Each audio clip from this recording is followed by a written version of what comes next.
kapatas na mga basurero. Ikaw yun. Isang batikan at magaling na veteranong aktor ang tampok natin sa bidyong ito. Isa rin siya sa naging matinee idol ng kanyang panahon at tinuguri ang Elvis Presley ng Pinas. Tara, samahan niyo kung balikan ang naging karera niya sa pelikulang Pilipino.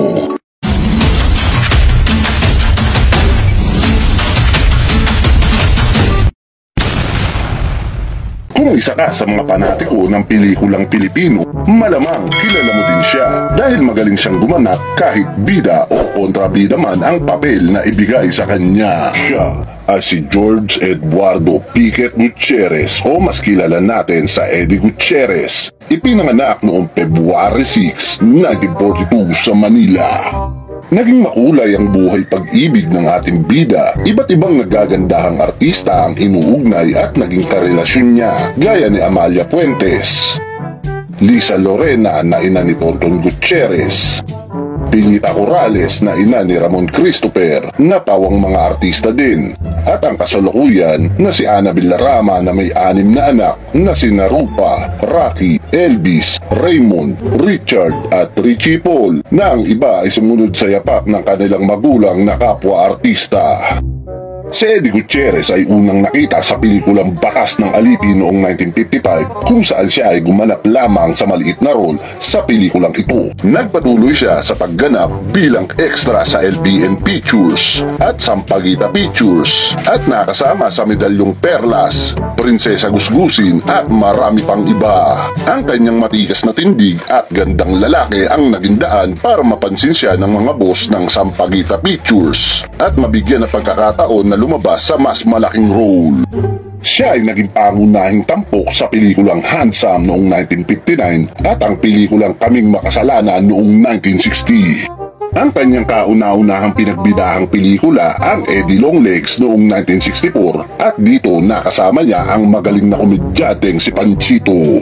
At dito ay nagpakita siya ng talento sa pag-arte at karisma sa mga manonood nito, dahilan para maging kabi-kabila ang mga proyektong alok sa ating bida at nakatambal niya ang mga naggagandahang leading lady sa pinalakang tabing gaya ni Susan Roses, Gloria Romero, Josephine Estrada, Liberty Ilagan, Amalia Puentes at marami pang iba. Ilan sa mga pelikulang talagang tumabo sa takila ay ang Sa Linggo ang Bola noong 1961, Sweet Valentines noong 1962, Apat na Anak ni David noong 1963, Anong Ganda Mo noong 1964 at marami pang iba. Siya ay nagkaroon rin ng pagkakataong makapag-record ng ilan ding mga awitin at isa rito ang kantang Little Green Apples at siya ay itinuturing na Elvis Presley ng Pinas. Dahil sa galing at talento ng ating bida sa pag-arte at tikas ng tindig, kaya naman pagputok ng mga action films noong dekada 80 hanggang 90 ay isa ang ating bida sa madalas kunin na pangunahing artista sa mga aksyong pelikula, mapabida man o kontrabida. Ilan sa mga pelikulang kanyang kinabilangan ay ang Andres Manambit noong 1992, Makuha Ka sa Tingin noong 1993, Utol noong 1996, Padre de Calibre noong 1997, Sige Subukan Mo noong 1998 at marami pang iba. Sa loob ng mahigit 6 na dekada niya sa industriya, lahat na ata ng papel ay nagampanan na niya. Madalas siyang gumanap bilang mayaman na ama, politiko, pinuno ng sindikato at marami pang iba. Matatapos ang maliligayang araw natin. Si Eddie Gutierrez ay nakatanggap din ng parangal bilang Best Supporting Actor sa PAMAS para sa pelikulang Ikaw Pa Lamang Ang Minahal noong 1992. Lahat din ang masasabi nating tinitingira sa mundo ng industriya ay nakatrabaho na niya gaya ni FPJ, Eddie Garcia, Dolphy, Ace Berhel, Philip Salvador, Cesar Montano, Gabby Concepcion, Tito Vic and Joey at marami pang iba. Hindi lang sa mga pelikula na alabas ang ating bida, madalas din natin siyang makita sa telebisyon gaya ng pantaseryeng Mulawin noong 2004 at Mahika noong 2006.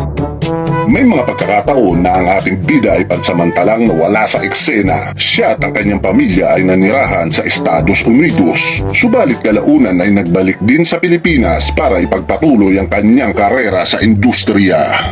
Napabalitang sumailalim ang ating bida sa operasyon sa sakit na prostate cancer at masayang ibinalita ng kanyang anak na si Rupa Gutierrez na tagumpay ang naging operasyon ng kanyang ama na si Eddie Gutierrez. Ang buhay artista ng ating bida ay parang eksena din sa pelikula kung saan ito pwedeng maging makulay at puno ng inspirasyon at aral sa dulo. Ang bawat pagganap niya sa pelikula, bida man o kontrabida, ay hindi na mabubura pa. Isa si Eddie Gutierrez sa mga magagaling na aktor na talagang hinangaan natin pagdating sa pag-arte at ang kanyang mga palabas, mapapelikula man o telebisyon, ay ating binabalik-balikan hanggang sa ngayon. At dito na natin tatapusin ang bidyong ito. Ikaw, anong naging pelikula ang kinabilangan ni Eddie Gutierrez ang talagang nagustuhan mo na karakter niya? At meron ka din bang mga alam na linya niya sa pelikula? Pakishare naman sa comment section natin sa ibaba. Kung hindi sa kayang turuan ng leksyon ng tatay niya, ako magtuturo sa kanya. I-share niyo po sana ang bawat nilalabas kong video. Hanggang sa muli, paalam!